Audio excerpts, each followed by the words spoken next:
భద్రాద్రి కొత్తగూడెం జిల్లా అశ్వాపురం మండలంలోని ఎంపీడీఓ కార్యాలయం గుత్తేదారు కలకలం. అశ్వాపురంలో ఎన్నో ఏండ్లుగా మండలంలో కాంట్రాక్టర్గా పనులు చేపడితే గ్రామ పంచాయతీలలో పాత బిల్లులు ఇవ్వడం లేదని, మాకు న్యాయం చేయాలని కాంట్రాక్టర్ జాలే శ్రీనివాస్ రెడ్డి తన కుటుంబ సభ్యులతో ఎంపీడీఓ కార్యాలయం ఎదుట ధర్నా నిర్వహించారు. అయితే లారీల కింద పడినా చనిపోతామని, మాకు ఏ దిక్కు లేనని, ఇక సావే శరణమంటూ గుత్తేదారుడు కుటుంబ సభ్యులు ఆవేదన వ్యక్తం చేశారు.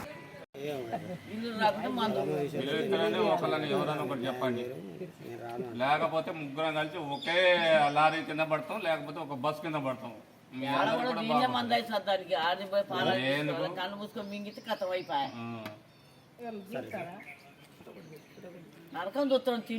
కొడుకు పోగొట్టాడు, కాలేజీకి పోగొట్టాడు, 5 లక్షలు కట్టాలి, కట్టకపోతే మీ కొడుకుని ఫీజు కట్టని అని అంటారు.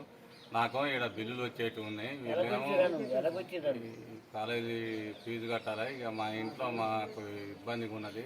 మేము ఇక్కడ ధర్నా కూడా ఏం లేదండి, మా డబ్బులు మాకు ఇప్పిస్తే చాలండి. మాకు దయించి ఎంపీడీఓ గారికి 1-2 సార్లు చెప్పినా కానీ ఎంపీడీఓ కూడా పట్టించుకోవట్లేడు. మేము చచ్చిపోవటం కట్టి ఇంకొక కారణం లేదు, చచ్చిపోవటమే తప్ప ఇవాళ మేము మిగిలి ఏంటంటే మేము చచ్చిపోవడం తప్ప ఇక ఏం చేసేది కూడా లేదు, ఏమి లేదు. మా బిల్లులు మాకు ఇస్తే చాలు. మీ ఓన్ డబ్బులు మీకు ఇవ్వటానికి, ఓన్ డబ్బులు వాళ్ళు అడగటానికి ఏం కావట్లేదు. మా డబ్బులు మాకు ఇస్తానికి ఏమైంది? డబ్బులు వచ్చినాయి కదా, 7 సంవత్సరాల నుంచి పిష్టాలు పడుతున్నాం. 7 సంవత్సరాల నుంచి కూడా ఇంతవరకు ఒక బిల్లు ఇవ్వట్లేరు. ఉప సర్పంచ్ చేస్తే సర్పంచ్, సర్పంచ్ చేస్తే సెక్రటరీ, సెక్రటరీ చేస్తే ఉప సర్పంచ్, సర్పంచ్ చేస్తే మళ్ళీ ఉప సర్పంచ్. ఏందండి ఇవన్నీ బాధలు? ఎన్ని సంవత్సరాలు తిరగాల నేను? కనీసం తిరగటానికి కూడా డబ్బులు లేవు. మండలాలు తిరగటానికి కూడా నా దగ్గర 10 రూపాయలు లేవు. ఇల్లు అమ్ముకుని, పొలం అమ్ముకుని, ఇవాళ నా కొడుకు కాలేజీ ఫీజు కట్టడానికి నా దగ్గర డబ్బులు లేవు.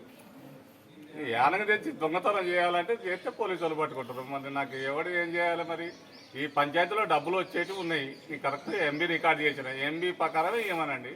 ఎంబీ రికార్డు చేసిన నేను దొంగతనం ఏం చేయలేదు కదా, ఎంబీ రికార్డు ప్రకారమే డబ్బులు ఇవ్వమనండి. నాకేం వద్దుగా, నేనేం అడుగుతలేదు, నేను వాళ్ళని నేనేం అడగట్లే. నేను ఎంబీ రికార్డు ప్రకారమే డబ్బులు ఇవ్వమంటున్నా. ఇట్లా తల్లిని పెట్టుకోవాలన్నా, ఇట్లా కొడుకుని పెట్టుకోవాలా, అందరం మేము చావాలన్నా? మేము ఎవరిని అన్యాయంగా అడగట్లే. మేము నా కోసం నేను కష్టం చేసిన డబ్బులే అడుగుతున్నా, నేను ఏం అడగట్లేదు సార్. నన్ను నుంచి నాకు డబ్బులు ఇప్పియండి సార్, అంతే. ఎక్కడెక్కడ బిల్లులు రావాలి చెప్పు. గొల్లగూడెం బిల్లులు, నాకు గొల్లగూడెం ఒకటి, మనబూతులపాడు, ఎలకలగూడెం అన్నీ కలిసి 7-8 లక్షలు రావాలి సార్. నాకు ఒక 5 లక్షలు ఇప్పించినా సార్, నా కొడుకులు వాళ్ళ పిల్లలు చదువులకు పోయినా సార్. నాకు దయం ఉంచి మేము చచ్చిపోవటానికి కూడా రెడీగానే ఉన్నాం. ఇక్కడ కొంచెం న్యాయం చేయండి. మీరు ఎవరు న్యాయం చేస్తారో వాళ్ళు. అంటే నేను తప్పు చేస్తే నన్ను చెప్పుతోడు కొట్టండి.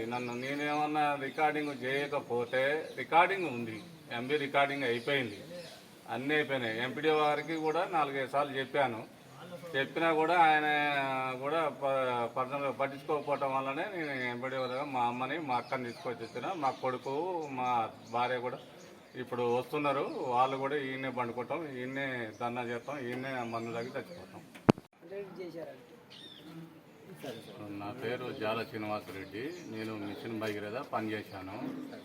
ఎక్కడెక్కడంటే మన మనబోతులపాడు ఒకటి, గొల్లగూడెం ఒకటి, ఎలకలగూడెం ఒకటి చేశాను. నేను 7 సంవత్సరాల కింద చేస్తే వీళ్ళు బిల్లులు ఎప్పుడు వచ్చినా ఏం అడిగినా సర్పంచ్ని అడిగితే సెక్రటరీని అడగమంటారు, సెక్రటరీ సర్పంచ్ని అడగమంటారు, వాళ్ళు ఏమంటే వీళ్ళని అడగమంటారు. నా డబ్బులు 7 సంవత్సరాలు అయితే నేను పనిచేసి కనీసం ఫోన్ చేస్తే రెస్పాన్స్ రావట్లేదు. నేను, నా భార్య, నా అమ్మ మాకు వచ్చి ఆత్మహత్య చేసుకోవడానికి వచ్చినాము. దయచేసి మా బిల్లులు మాకు ఇప్పించగలరు. 7 సంవత్సరాలు అయింది, అది దయించి మా డబ్బులు ఇప్పించగలరు. ఇల్లు కూడా అమ్ముకున్నానండి. నా కొడుక్కి 5 లక్షలు పెట్టాలి, 5 లక్షలు పెట్టాలి.